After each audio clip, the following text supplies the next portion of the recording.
नाज़रीन अस्सलामु अलैकुम वरहमतुल्लाहि वबरकातुहू। नाज़रीन अल्फाज का चुनाव बहुत ज़रूरी है। अपने माफ़ी ज़मीर को यानी आपके अंदर जो दिली कैफ़ियत हैं, ख़यालात हैं, जज्बात हैं, उसको पेश करने का आपको तरीक़ा भी आना चाहिए।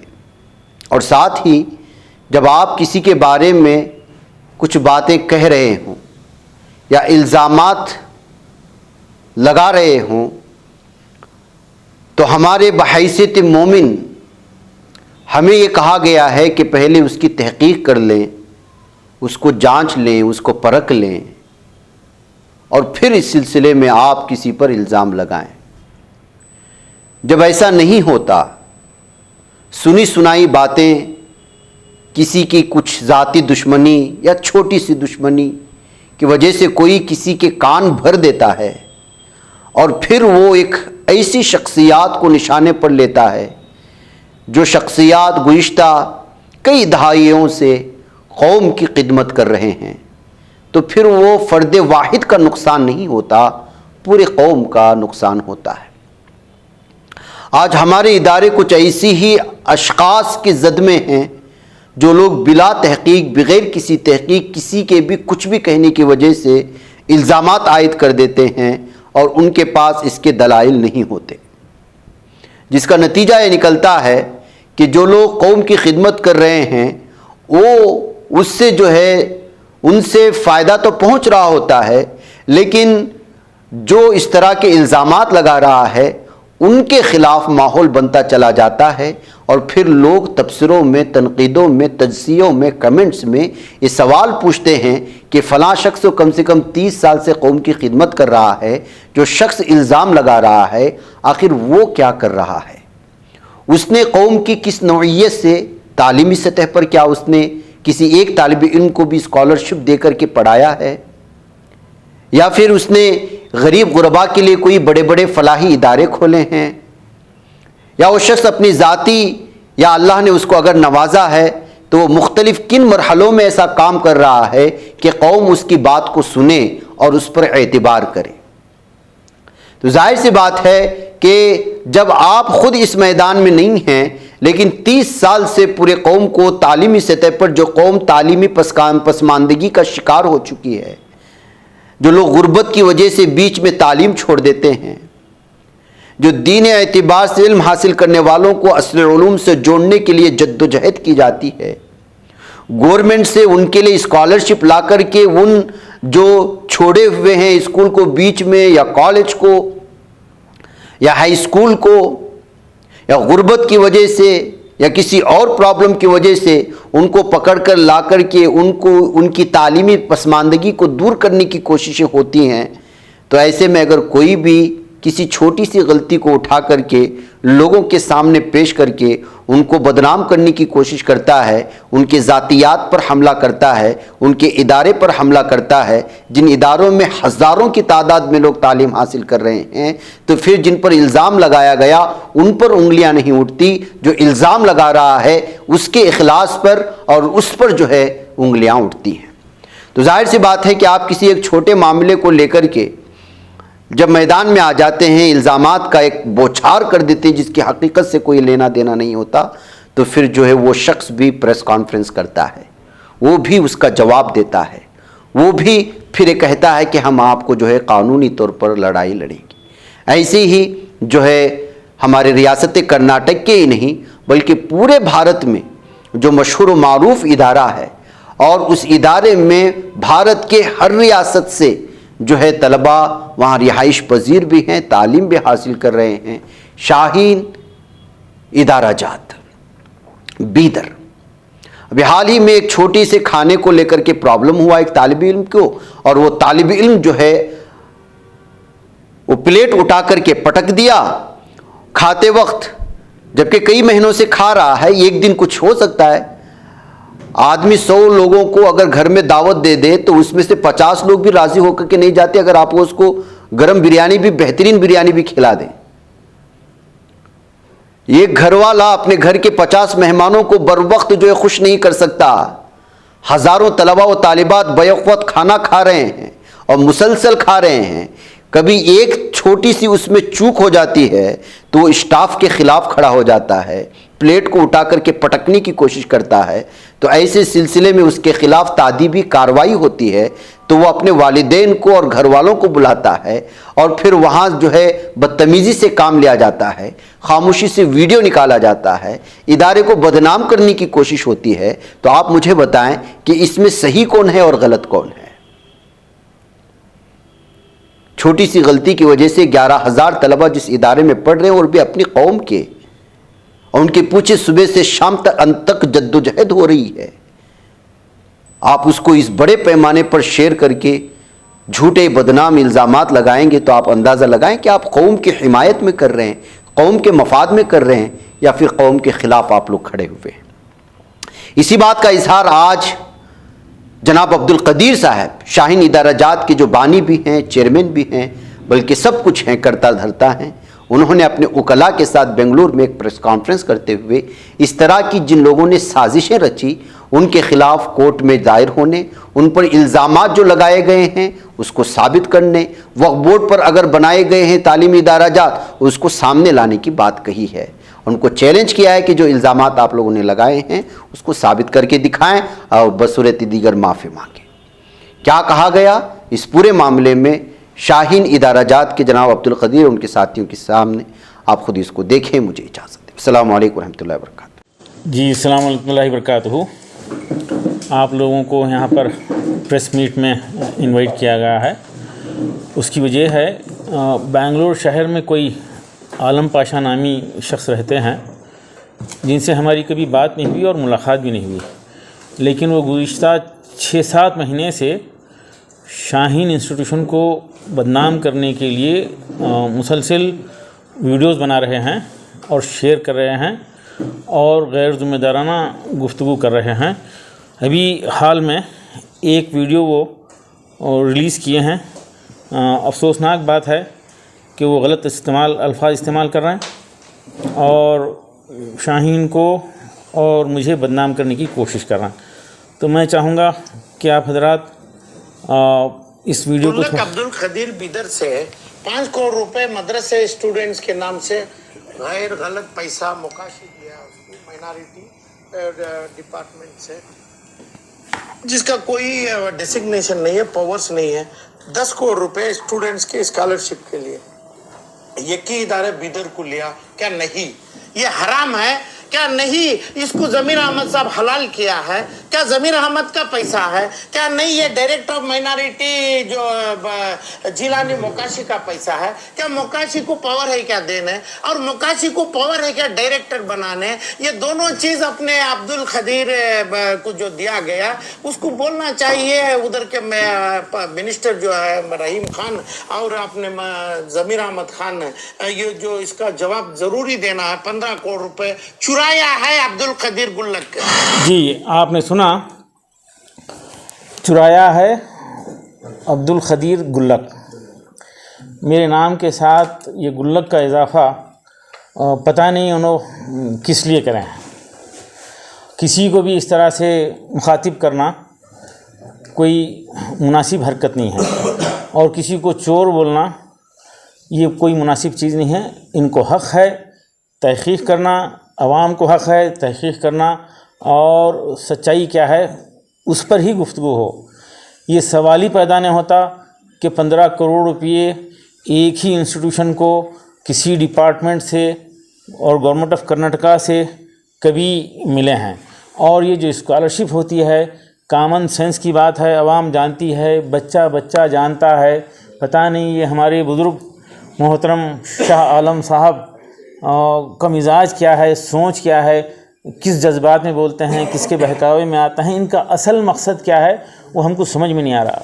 कर्नाटका का बच्चा बच्चा जानता है स्कॉलरशिप दी जाती है गवर्नमेंट ऑफ कर्नाटका की तरफ से, वो बच्चे के अकाउंट में आती है और ये पोर्टल पे अप्लाई किया जाता है और कोई इंस्टीट्यूशन अपनी तरफ से लिस्ट बना के नहीं देता। और इंस्टीट्यूशन वाले और बच्चे पेरेंट भी जानते हैं जब स्कॉलरशिप आती है तो स्टूडेंट इंस्टीट्यूशन को इत्तला नहीं करते। ये हमारा तजुर्बा है। बड़ी मेहनतों से हम फॉर्म भरवाते हैं लेकिन कोई आज तक 2 स्टूडेंट गुज़िश्ता 15 साल में ये स्कॉलरशिप उनको मिलने के बाद मुझे इत्तला करे।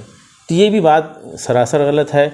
और मुझे जो माशाल्लाह 40,000 बच्चों की हम खिदमत कर रहे हैं, सालाना 500 के करीब स्टूडेंट्स को गवर्नमेंट मेडिकल सीट दिला रहे हैं, तो उसके मैनेजर को, चेयरमैन को, फाउंडर को चोर का लफ्ज़ इस्तेमाल करके लोगों में गलतफहमी पैदा करने की कोशिश कर रहे हैं। और दीगर वीडियोस में ये बता रहे हैं कि शाहीन में बच्चों को जहर खिलाया जाता है, ये लफ्ज़ इस्तेमाल कर रहे हैं। शाहीन में खाना नहीं दिया जाता है, जबकि 6,000 स्टूडेंट पूरे इंडिया भर से शाहीन में हैं।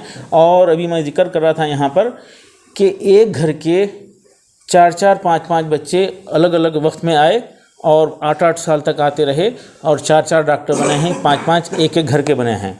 MLAs की बेटियाँ 8-8 साल तक शाहीन में रहे, और ये शख्स बताता है कि शाहीन में जहर दिया जाता है। अगर ऐसा थोड़ा भी नुक्स होता तो कोई भी शख्स अपने बच्चों को 1 साल के बाद नहीं रखता, 2 साल के बाद नहीं रखता, तीसरी मर्तबा नहीं लाता, 3 साल, 4 साल, 5, 8 साल के भी ऐसे कई केसेस हैं। माशाल्लाह बच्चे हैं और बेनिफिट ले रहे हैं, जहाँ पे गरीब, अमीर, हिंदू, मुस्लिम सब एक साथ पढ़ते हैं। ये शख्स ये भी बताता है कि हुफ़ाज़ से पूजा कराई जा रही है, यानी माशरे में, मिल्लत में फूट डालना, फसाद पैदा करना और इदारों को बदनाम करना है।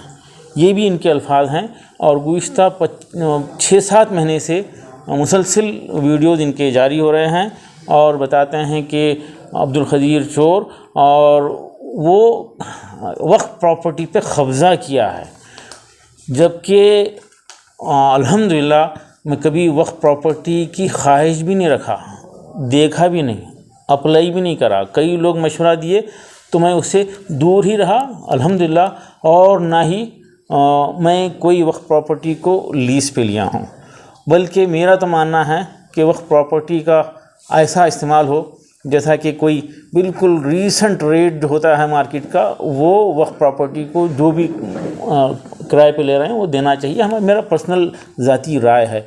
ये शख्स ये इस हवाले से भी शाहीन को बदनाम करना चाहता है। बीदर के लोग जानते हैं, ये गुल्लक का शायद इनको कन्फ्यूजन हुआ है। गुल्लक यकीनन हम गुल्लक तकसीम किए हैं बीदर में 6,000 गुल्लक, हम उसको सदका बॉक्स बोलते हैं, गल्ला बोलते हैं, इन्हीं की ज़ुबानी मुझे गुल्लक लफ्ज़ सुनने में आया। 6,000 रखने का इरादा है। 3,000 सदका बॉक्स हम घर घर में रखे हैं और एक तहरीक चला रहे हैं, आओ सदक़े को ढाल बनाएं। ये तहरीक लॉकडाउन के बाद जहन में आई। हम घर को महफूज करना चाहते हैं, महल्ले को महफूज करना चाहते हैं, पूरे शहर को मुसीबतों से, बलैया से, हादसात से महफूज करना चाहते हैं। और हमें इस बात का यकीन है कि कोई दुनिया की सिक्योरिटी एजेंसी इतनी सिक्योरिटी नहीं दे सकती। अल्लाह का वादा है, सदका बेहतरीन ढाल है मुसीबतों से, बलैया से, हादसात से बचने के लिए। हम लोगों से रिक्वेस्ट कर रहे हैं कि दिन की शुरुआत सदक़े से शुरू कीजिए, और वो पैसा कलेक्ट करते हैं, कलेक्ट करके गरीबों में तकसीम करते हैं, और उस पर जो खर्च होता है कलेक्शन का, ऑफिसर्स का, वो हमारे ट्रस्टियान हजरात अपनी तरफ से कंट्रीब्यूट करके खर्च कर रहे हैं और बड़े बड़े प्रोग्राम कर रहे हैं। बीदर बेटरमेंट फाउंडेशन के नाम से एक ट्रस्ट है, जिसमें पूरे शहर के 137 मसाजिद को 12 क्लस्टर में डिवाइड किए हैं, और हर क्लस्टर से एक ट्रस्टी को लिए हैं, और ये ट्रस्ट को रजिस्टर करके खैर के काम मस्जिद के ज़रिए करने का एक बड़ा मंसूबा है, और इससे 12-15 अहम एक्टिविटीज़ चल रहे हैं। ये एक मिसाल है, लोग देखने के लिए आते हैं। और ये सिर्फ बीदर में नहीं हो रहा, इंदौर में पाकिज़ा ग्रुप वाले 10,000 डब्बे सदक़े के डब्बे रखे हैं, 20 लाख रुपये माहाना कलेक्शन करते हैं, और रत्नागिरी में 40,000 डब्बे घरों में रखे हैं, और कई साल से ये काम करते हैं। बड़े इंस्टीट्यूशन, कॉलेजेस और मदरसे और बेवाओं को वजीफ़ा वगैरह वो सदक़े के बॉक्स से कलेक्टेड मनी से तकसीम करते हैं।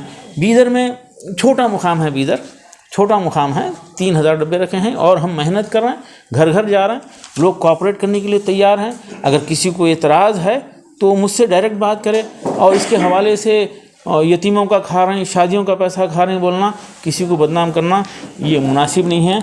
हम इसके लिए बेंगलुरु के एक बहुत ही मारूफ एडवोकेट पी उस्मान साहब सीनियर लॉयर, उनसे एक नोटिस आज ही जारी किए हैं और डिफॉर्मेशन केस हम बुक कर रहे हैं।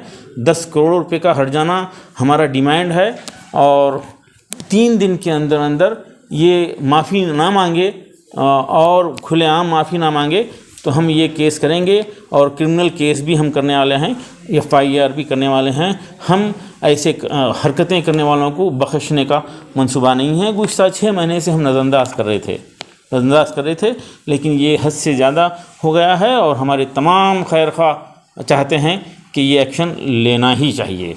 आप गुल्लक के ताल्लुक़ से बीदर बेटरमेंट फाउंडेशन की हमारी एक्टिविटीज़ के ताल्लुक़ से bidarbetermentfoundation.org हमारी वेबसाइट पे जाइए, देखिए क्या काम हो रहा, क्या ये गलत है। अगर गलत है तो कोई आए मुझे मिले, मुझसे बैठ के बात करे, हम बात करने के लिए तैयार हैं। इंडिया भर से लोग आते हैं तो हम हमारी ये एक्टिविटी दिखा रहे हैं। और बेंगलुरु ही में कुछ दिन पहले बेंगलुरु के तकरीबन 20-25 NGOs को बुलाकर हम ये सारी एक्टिविटी बताए हैं। कोई छुपा हुआ काम नहीं है, ये हम अपना काम करते रहेंगे, ऐसी रुकावटों को शिद्दत के साथ रोकेंगे।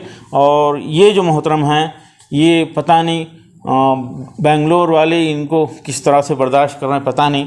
मुझे बताया जा रहा था कि नहीं इनका असर नहीं होगा। ठीक है, बेंगलोर वाले असर नहीं लेते, आदी हो गए हैं सुनते सुनते, लेकिन इनकी बातें बिहार वाले सुनेंगे, इनकी बातें यूपी वाले सुनेंगे तो वो क्या तासुर लेंगे, वो शाहीन ग्रुप ऑफ इंस्टीट्यूशन के ताल्लुक़ से क्या तासुर लेंगे। इसके लिए हम ये एक्शन लेने पे मजबूर हैं और हम किसी भी सूरत में इन हरकतों को कभी भी जो है बर्दाश्त नहीं करेंगे। हम अपना एक्शन ज़रूर लेंगे। 6 महीने तक इंतज़ार करें आप, क्यों, इसकी क्या वजह है? 6 महीने तक हम ये समझे कि ये आदी है, मजबूर है, मिजाज है इस शख्स का, शायद रिस्पांस न देने की सूरत में खामोश हो जाएगा। हम ख़तई रिस्पांस नहीं दिए, लेकिन ये हद से ज़्यादा हो गया है। आज पी उस्मान साहब एडवोकेट के ज़रिए ये नोटिस हम भेज दिए हैं, रजिस्टर्ड पोस्ट भेज दिए हैं और 3 दिन के अंदर अंदर इसका जवाब ना दें और माफ़ी ना मांगे, मीडिया के सामने माफ़ी ना मांगे तो हम जो है फौरी नेक्स्ट एक्शन लेंगे। किसी भी सूरत में इसको हम अब नज़रअंदाज करने के मूड में नहीं। सबको कापी मिलेगी इंशाल्लाह। सर की वीडियो को जो है आपने स्टेटमेंट दिया है, एक और वीडियो जो है इसी बेंगलुरु में बहुत ज़्यादा वायरल हो रहा है जी। इसमें आपका जो बात करने का अंदाज है एक औरत से, वो वीडियो पर आप थोड़ा खुलासा करिए। जी, एक बच्चा मुझे कल पता चला कि वो करीमनगर का है, तेलंगाना का है और वो 2nd ईयर का स्टूडेंट है, डिग्री का स्टूडेंट है और कई महीनों से वो सिस्टम को फॉलो नहीं कर रहा था। सिगरेट पीते हुए आइडेंटिफाई हुआ, पकड़ा गया, उसको बार बार ताकीद कर रहे थे, वो डिसकंटिन्यू करने के मूड में था और गैर ज़रूरी खाने पे एतराज़ कर रहा था। तो उसको हम समझाने की कोशिश करें तो वो कुछ दोस्तों को जोड़कर माहौल बिगाड़ने की कोशिश कर रहा था, तो उसको मेरे पास लाया गया, मैं समझा कर भेजा उसको।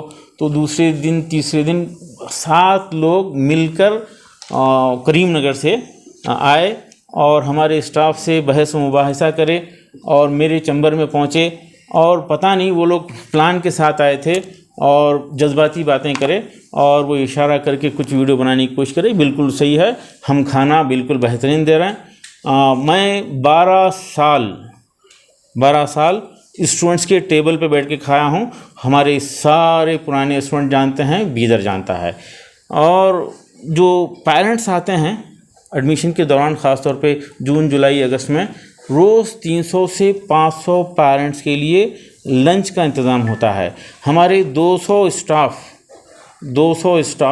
रेप्यूटेड स्टाफ जो बैचलर्स हैं, सब जो है हमारे मेस का खाना खाते हैं। और जिस दिन खाने के ताल्लुक़ से ये बच्चा एतराज़ कर रहा था, उस दिन बीदर के मारूफ शख्सियतें, हमारी एक नई ऑर्गेनाइजेशन है बीदर नागरिक सन्मार्गा समिति, उनके डायरेक्टर्स के साथ वही जो है खाना हम खाए और वही खोरमा जो है हम खाए जिस पे इस बच्चे को एतराज़ था। तो बहल वो प्लान करके ये सरासर झूठ है, सरासर झूठ है। उसको खत्ते ही नहीं मारा गया, ये झूठ वो प्लान बना कर आए थे और वो बच्चे का एडमिशन कैंसिल करना चाह रहे थे। सादगी से कर सकते थे, गुंजाइश थी, सादगी से कर सकते थे, गुंजाइश थी। अरे भाई, जहाँ सेट नहीं होता है वहाँ पे दूरी करने की गुंजाइश है। इस्लाम में जो है भी गुंजाइश है कि जहाँ पे सेट ही नहीं होता वहाँ पे दूरी की गुंजाइश है, तलाक़ की गुंजाइश है।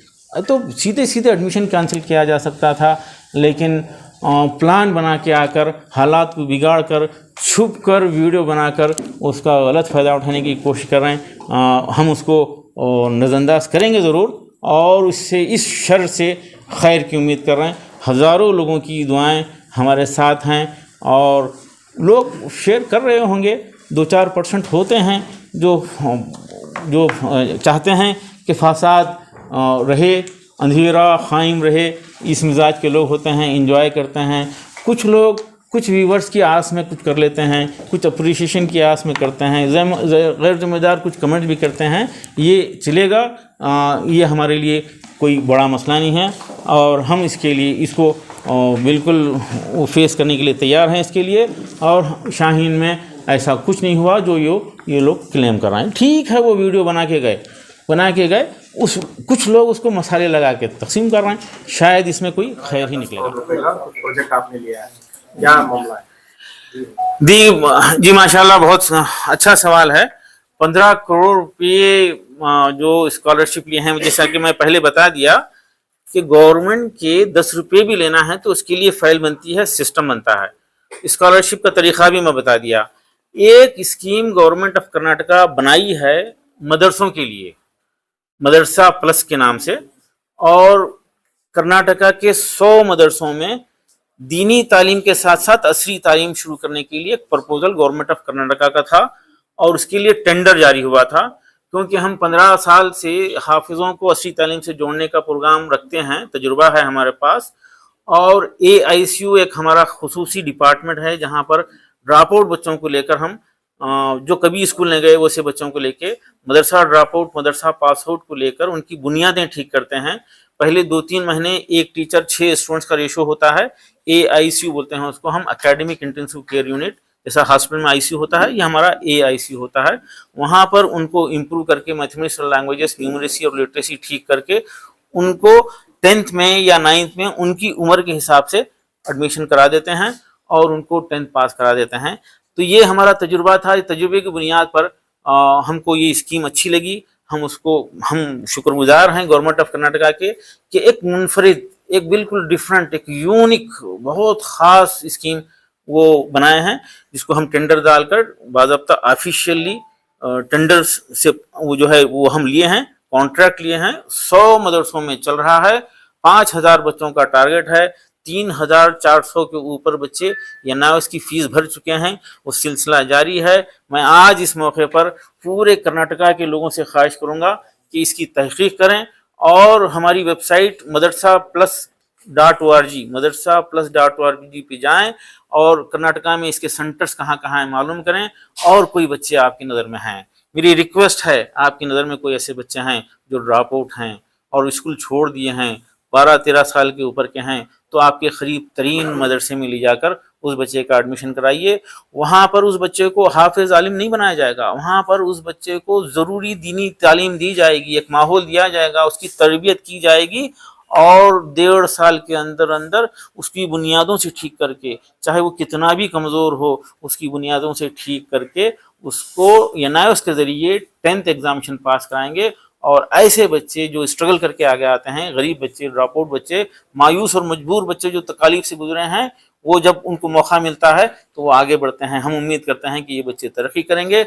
ऐसे मजीद 1500 बच्चों के लिए गुंजाइश है। आप तमाम से गुजारिश है कि ऐसे बच्चों को चुनिए और उनकी रहनुमाई कीजिए और हमारी वेबसाइट पे जाइए, डायरेक्ट बीदर के टोल फ्री नंबर पे जाइए, हम ऐसे बच्चों की मदद करें। ये एक स्कीम है, यूनिक स्कीम है, ये सक्सेसफुल हो जाएगी तो पूरे इंडिया भर के लिए एक मॉडल बनेगा। तो ये कोई स्कॉलरशिप नहीं है, ये टेंडर के जरिए अभी है और उसका जो रिलीज वगैरह हुआ है 15 करोड़ रुपये खतई रिलीज नहीं हुआ है और 5 लाख रुपये जो गैर जिम्मेदाराना बात है वो सरासर झूठ है। सरासर झूठ है। ये 10 करोड़ रुपए की स्कीम चल रही है और इसको हम फैलाना चाहते हैं। आपका हमसे रिक्वेस्ट करते हैं, हम तमाम कर्नाटका के NGO से, उलमा से, दीगर लोगों से हम ख्वाहिश करते हैं कि इस स्कीम की तहकीक करें, इसके डेप्थ तक जाएं और मजीद बच्चों को फ़ायदा पहुंचाएं। यही नहीं बल्कि हम ड्रॉप आउट बच्चों को, और 10th में 3 मरतबा भी बच्चे फेल हैं, ऐसे बच्चों के लिए एक बहुत ही खुशखुशी प्रोग्राम बनाए हैं। 1 साल का प्रोग्राम है वो, प्री+2 के नाम से। प्री+2 ऐसे बच्चे जो बिल्कुल नहीं पढ़े हैं वो भी इसमें बेनिफिट ले सकते हैं, जो 10th पास कर चुके हैं लेकिन कमजोरियों के साथ पास करे हैं और तीसरे एग्जाम में भी फेल हुए हैं, उनके लिए प्री+2 एग्जाम कोर्स में उनकी बुनियादें ठीक करेंगे AICU के जरिए, और उनको 6 से लेकर 10th की CBSE की साइंस मैथ्स के साथ उनका फाउंडेशन ठीक करेंगे और उनको 10th भी पास करने का काबिल बनाएंगे, और साथ ही साथ 11th में Day 1 सब्जेक्ट को समझने के काबिल बनाएंगे। ये हमारा प्री+2 एक यूनिक प्रोग्राम है जो चलने वाला है, इसका भी भरपूर फायदा उठाया जा सकता है। कदीर साहब, सैयद अशरफ साहब ने भी चंद इल्जाम लगाए थे आपके इदारे के ताल्लुक से, वक्फ के ताल्लुक से लेकर। जी, सैयद अशरफ साहब भी जो है गुज़िश्ता 1.5 साल से ये सिलसिला जारी रखे हैं। अगर वो भी अगर ये सिलसिला जारी रखें, गलत इल्जामात लगाएं, तो हम किसी को भी बख्शने का हमारा इरादा नहीं है। हम बहुत कुछ नज़रअंदाज किए हैं, वो भी गैर जिम्मेदाराना हरकत है।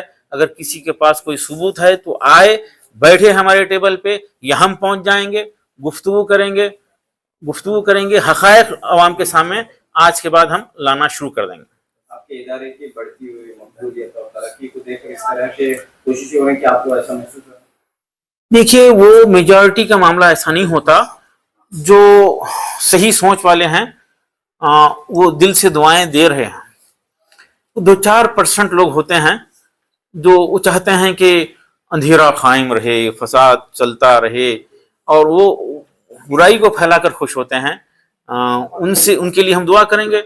मैं आलम पाशा के लिए दुआ करूंगा, चाहूंगा कि वो इस उम्र में जो है गैर जरूरी किसी को तकलीफ देना, मैं भी दुआ इस बात की करता हूँ, अल्लाह हमको ऐसे हालात से बचाए, हमारे मिल्लत के बुजुर्ग ऐसे हालात से बच जाएं, अल्लाह ना करे कि किसी की ऐसी सिचुएशन हो जाए।